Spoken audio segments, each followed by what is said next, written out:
Well, there are signs of a potential economic bounce back from the pandemic. New numbers from Statistics Canada shows our economy has added more than 200,000 jobs. But as Jacqueline Hansen tells us, many Canadians are still out of work.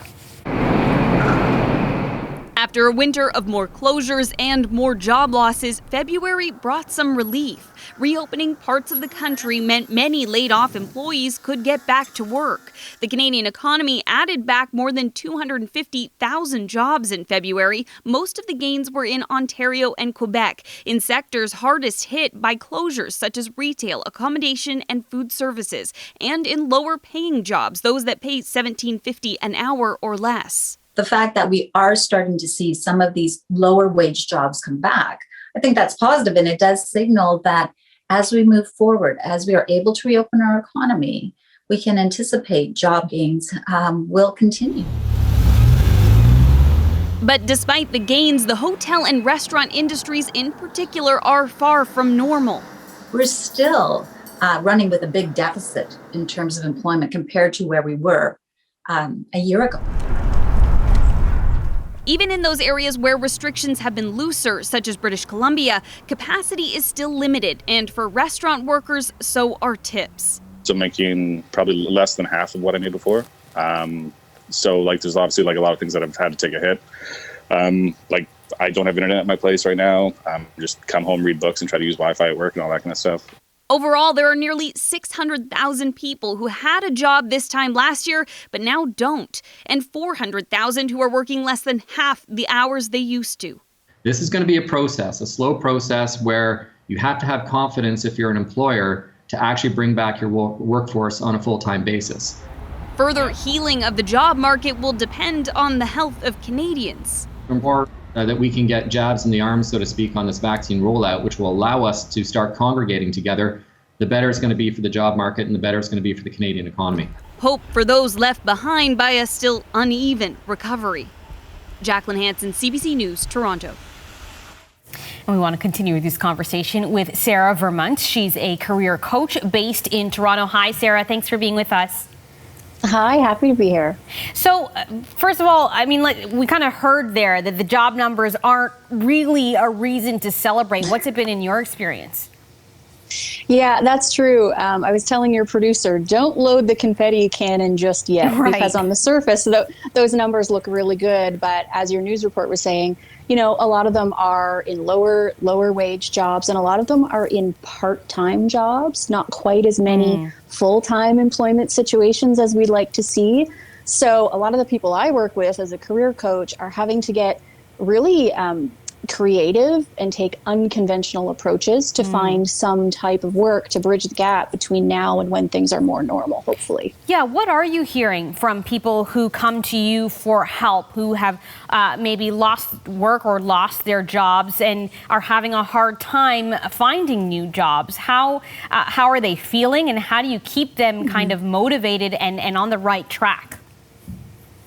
Well, understandably, they're all feeling very discouraged because almost anyone can remember being out of work at one point or another in the past, thinking just in between jobs. But it feels different now because there are far fewer opportunities for people, and it's taking longer to find work. And so people who would normally be snapped up by organizations in the past are for the first time feeling like, oh my goodness, this is taking way longer than I anticipated, and the stress is really high. They're quite discouraged. And so to that point, what advice do you have for people? There are some people who maybe are in that, as you say, used to, they're highly qualified, they're used to getting a job right away, and maybe now they feel like they're overqualified for entry-level positions, maybe not qualified enough for the senior-level positions, and feeling like they have to, do what they have to do to make ends meet in either in some other field or in a much lower paying job than they would have been in.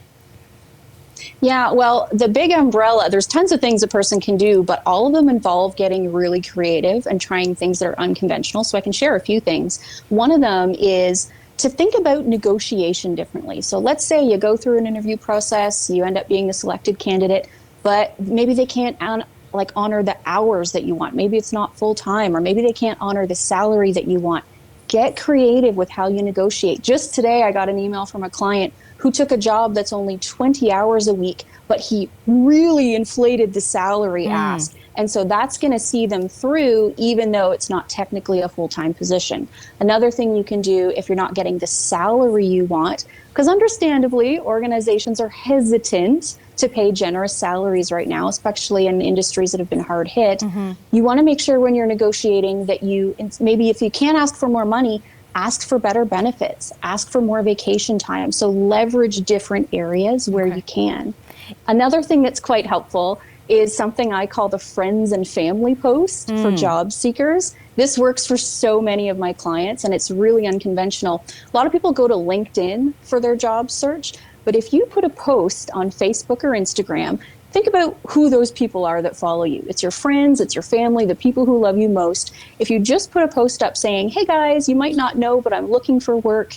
Here's the type of work I do. Here's what I'm looking for. Here's some great things my past colleagues have said about me. If you'd love to connect me to someone or share this, I'd really appreciate it. And the uptake on that is really, really successful because it's so unconventional. And the people who see it and love you, they want to help. It's so interesting because I think that there are also lots of people in our lives who don't know us professionally, maybe don't really know what we do for a living. You know, it's our friend's husband or, you know, the guy that we know from the kids' karate or whatever, right? So letting them know who we are professionally. Is this a good time to consider a career change, to consider entrepreneurship, or even going back to school? Yes, depending on what kind of industry you have been in or what kind of job you're currently in. And it may depend on how quickly you need to find new employment, right? If you are already out of work, you might want to pick up an interim job before you make a more drastic change. But now is a fantastic time to be doing all of the planning required for a career change or all of the planning required to start a business. And so a lot of the work I'm doing with clients right now is there are people who don't want to pull the trigger just yet because they're feeling kind of risk averse in this economy, but they're doing all the planning because there's a lot of people out there that would love to make a career change, but they don't know what they do want to do. And so all of that clarity work, all of that planning, now could not be a better time for that. All right, Sarah Vermunt, a career coach in Toronto. Thanks so much for your insights. My pleasure.